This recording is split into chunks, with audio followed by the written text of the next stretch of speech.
This is the Let's Go Blues Minute brought to you by Puckdoku, the original hockey doku. Now here's your host, Jeff Ponder. With the Blues not returning until tomorrow, let's look at some of the updates for the Blues' big prospects. Colten Ellis was named Howie's Hockey Tape AHL Player of the Week for some outstanding play and goal. Fresh off the announcement of his recent contract extension, Ellis allowed only 2 goals on 97 shots over 3 appearances, going 2-0-0 with a minuscule 0.72 goals against average and a .979 save percentage. Ellis earned his second shutout of the season last Tuesday night, stopping all 32 shots in Springfield's 4-0 win at Charlotte. He came on in relief the following Wednesday and turned aside 24 of 25 shots in 46 minutes of work, then made 39 saves, including 19 in the third period, to lead the Thunderbirds to a 2-1 win over Providence on Saturday. The 4-year pro has a record of 27-3 with a league-leading .928 save percentage in 32 appearances for Springfield this season, his first full season in the AHL. He also ranks 9th in the league with a 2.36 goals against average, tied for second with 20 victories, and 4th in total saves with 956. So obviously with Ellis being stellar in net, the Springfield Thunderbirds have been benefiting. With their magic number down to 18 in pursuit of a Calder Cup playoff berth, the T-Birds begin a 3-game weekend on Friday as they make their lone visit to upstate Medical University Arena against the Syracuse Crunch for a 7 p.m. puck drop. They play the Crunch again on Saturday and then face off with the Providence Bruins at home on Sunday. Over the past weekend, some familiar names had some big nights. On Saturday, Michael Pekka scored with just 2 seconds on the clock in the second period and added an assist to lead the Thunderbirds to a 2-1 victory over Providence.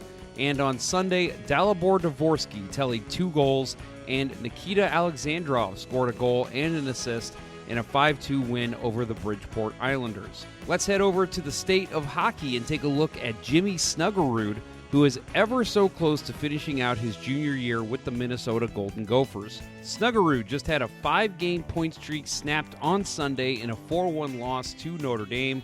Before that, the Minnesota native scored 7 points in 5 games, helping his team earn wins against Penn State and Notre Dame in that span.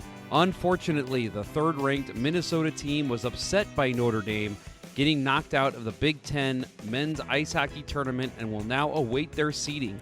The NCAA regionals take place March 27th through the 30th, and the Gophers will learn their destination and opponent for the national tournament when the official bracket is released during the selection show on Sunday, March 23rd, live on ESPNU and ESPN+. Playing in all 39 games this season, Snuggerud again led the Golden Gophers in goals, assists, and points, tallying 22 goals, 27 assists, and 49 points, while posting a +14. His goal totals tied him for 6th in all of the NCAA Division I players, while his 49 points ranked 4th. Wait, Jeff, one more thing. Let's head over to Puckdoku, where we talk about yesterday's winner, and that was me yesterday. I won 5-0 contest. But in all fairness, Bill made a play that falls into a gray area that gave him a wrong answer. In the Ottawa Senators New York Rangers category, he played Bill Beveridge, who played for the Rangers and Senators in the 1930s and 1940s. Unfortunately, that iteration of the Senators is not associated with the current Senators franchise, so the play was deemed to be incorrect. A tough break for Bill. But the best play did come from me. I played in the New York Rangers and under 1,000 games played career. I played Trent Whitfield, former Blue. And my fun fact of the day is actually a fun story of the day, as I actually have a personal tale about Trent Whitfield. In 2007, some friends and I went to Toronto to see Al MacInnis get inducted into the Hockey Hall of Fame. And one night we went to a bar in downtown Toronto, and I was wearing a Blues hat. A gentleman saw it and asked to buy my friends and I around because he played junior hockey with Whitfield, who was in the Blues' ranks at the time. I ended up hanging out with this gentleman for the better part of an hour, and one of my friends said, "Hey, I think that guy might be hitting on you." I am always oblivious to this kind of thing, just ask my wife.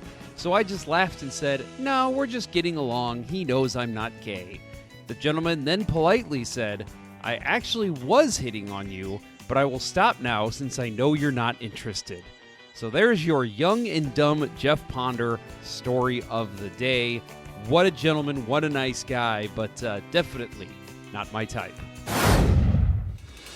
This was the Let's Go Blues Minute powered by Puckdoku. Remember to tune into Let's Go Blues Radio, the original St. Louis Blues hockey podcast and webcast. Available wherever you get your podcasts or on YouTube and Facebook. Until next time, hosers.